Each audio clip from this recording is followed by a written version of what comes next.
PUBG Blindspot finally dropped a few days ago as early access, and the gameplay feels tight, intense and crazy fun, especially when you are with a squad that actually knows how to play.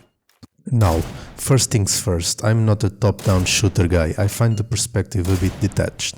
But I have to be real with you, I'm actually having a lot of fun with this game, it's just straight up good. Of course, the first thing you'll notice about the game is that perspective.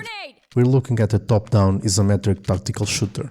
If you ever played Rainbow Six Siege, imagine that, but from a bird's eye view. It's weird at first, I won't lie, the movement and aiming can feel a bit clunky, almost like you're fighting the camera until it finally clicks. But once you start playing it like a tactical sim, the game opens up and the gunplay feels surprisingly fun. Now, I have to give credit where it's due. The art direction in this game is absolutely stellar. I'm a huge fan of the aesthetic they went with. It's got this polished, stylized look that reminds me a lot of Valorant or even Arcane. It's clean, it's vibrant, but it still feels grounded enough for a tactical shooter. And the hero designs? Honestly, they nailed it. They look sharp, interesting, and let's be real, they look great. Aesthetic matters. People want to play as characters that look cool and aspirational, not uninspired designs that reek of soy. No one wants to play a character that looks like a total mess just for the sake of modern appeal. Fashion is a true endgame, as we all know, and the devs understood the assignment. Good-looking characters make money, they always have, and they always will. It makes a huge difference when you actually think your character looks badass, and these are easily some of the best designs I've seen in a game recently. Now we have to talk about the Siege ripoff argument here. Of course, it's heavily inspired by Rainbow Six Siege. That is undeniable, so it's going to share some of its DNA. You've got reachable walls, gadgets and drones, and this is why some people are calling it a ripoff, but I honestly disagree. The perspective and the overall pacing of the game changes everything, and it plays and feels completely different in a way that after you start playing and engaging with the game, you don't even think about Rainbow Six Siege anymore. Also, let me tell you that even though aiming is very important, I feel like you don't need the aim of a Fortnite pro to be good at this, you just need to be smarter than the person in the next room. If you check Steam right now, the reviews are at mixed, but I feel like a massive chunk of that negative reviews is coming from players in the Oceanic region because as of right now there are no dedicated Oceanic servers.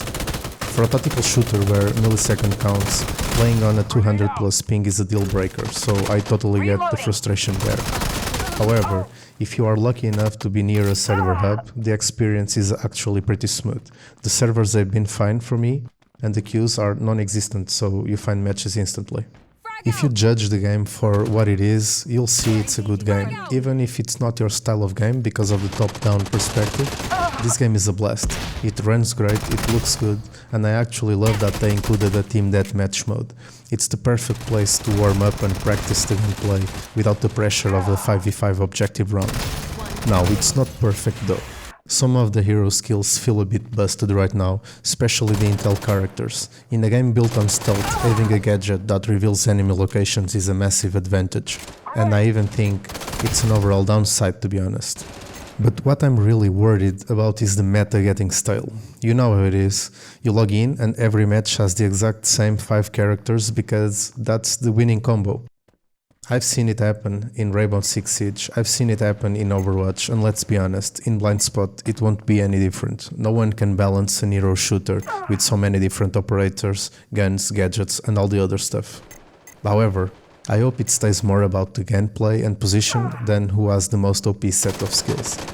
The game is amazing, but for it to stay interesting in the future, the devs need to be surgical with balance patches. Now, in my humble and unsolicited opinion, I suggest that they add an alternative mode that we don't share vision with teammates at all. Like, let me see your icon on the map, but don't let me see what you see. Imagine how much more terrifying a 1v3 will be if you were truly alone in the dark. That will be the ultimate Blindspot experience. Maybe they can have that as an hardcore mode later on, I guess. As my final thoughts, PUBG Blindspot is an interesting start to a very cool concept. The game looks good, runs great, and is conceptually one of the most interesting products I've seen recently. The existing roster of operators is good, the weapons and equipment work and play well, and the game already functions with a high level of polish. This game is a total breath of fresh air. It's fast, it's tactical, and when a plan actually comes together, it feels incredible. There is a bright future here, even if you don't necessarily enjoy the top-down view. So, as a free-to-play title, I definitely recommend you to try this game and have fun. But hey, that's just my take. If you found this video helpful, hit that subscribe button so you can help me reach the unreachable milestone of 10 subscribers. Anyway, that's it for today. Z out. Peace.